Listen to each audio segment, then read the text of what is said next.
Have you ever stared at your favorite chair or a beloved family heirloom, which drenched in water after a flood or leak, and wondered, can I save these precious things? Water damage doesn't just ruin your home, but it threatens the things you care about most: your furniture, your photos, and your memories with your family. In this video, we will dive into the solutions of how to salvage your belongings after water damage. After this video, you will know about the step-by-step procedure with the safest and most effective restoration methods, because your first priority should be restoration, not just replacement. This video is brought to you by restorationers.com, a trusted network that connects homeowners and business owners with certified restoration experts who specialize in bringing your belongings back to life. Trying to handle water-damaged furniture or personal items on your own can be very stressful, and honestly, it is too much for one person to manage. But you don't have to do it alone. Just click the link in the description, and our team will connect you with the best, trusted, verified, and professional restoration companies who know exactly how to save, clean, and restore your belongings the right way, fast and safely. When water invades your space, the very first hour matters, because this 1 hour will decide whether it will be restored or has to be replaced. The type of water that damages your items, whether from a clean pipe burst, your washing machine overflow, or a contaminated flood, drastically changes how you can safely salvage your belongings. Clean water may be manageable, but gray or black water brings health risks and requires protective gear and more intensive care. Your next step should always be planning and a careful assessment. Walk through your space and note which pieces of furniture or personal items have been exposed and how long they've been wet. Document everything. Take clear photos, make a list, and note whether items were submerged or just lightly damp. This isn't just for insurance, it's how you plan what to restore first. After assessment, remove the excess water and start drying the area. Use wet/dry vacuums or pumps if you have them, and bring in dehumidifiers and fans to improve airflow. Open windows if conditions are safe to let moisture escape. Remove rugs and padding immediately, as they trap water and promote mold growth.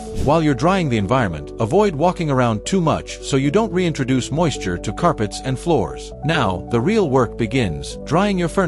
This approach depends on what your furniture is made of. For solid wood, the good news is it often stands a good chance. Elevate pieces on blocks, stand them upright, and run fans. Keep the room at a steady, moderate temperature. Don't use direct heat or place them in the sun; that can warp or crack the wood. For veneered or paneled furniture, take off back panels or drawers to allow airflow, but be gentle while performing the task. Water can separate veneer or peel finishes if dried too fast or harshly. Upholstered pieces are a different challenge. Remove the cushions, covers, and legs for airflow. Separate the fabric if you can, and let both the frame and the fabric air dry. Use low-speed fans. Don't blast them with heat. You don't want to shrink or damage the material. If there's a lingering smell or mold starts showing, professional reupholstery or deep cleaning might be the safest bet. For materials like particle board or MDF, you have to be realistic. They soak up water quickly and often lose their structure. Sometimes the best choice is replacement. Once you've dried what you could dry, it's time to deep clean and sanitize.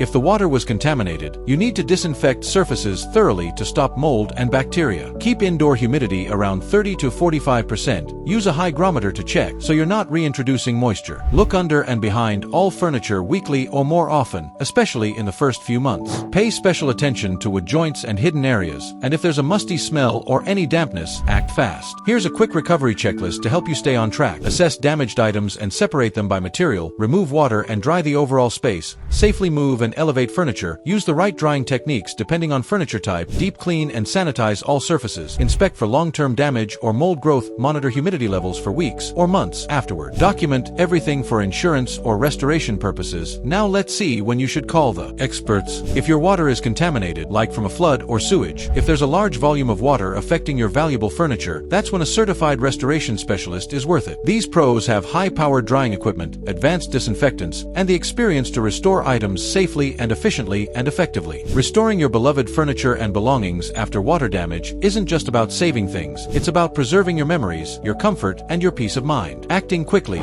using the right restoration methods, and knowing when to lean on pro help can make all the difference. If you're dealing with water damage right now and feeling overwhelmed, let restorationers.com step in. Click the link in the description, and our team will connect you with restoration experts in your area who are ready to help salvage what matters most professionally, safely, and thoroughly. Thank you for watching. If you found this video helpful, hit like, subscribe, and please share this with someone who might be facing a similar situation. Your first priority should be restoration, not just replacement.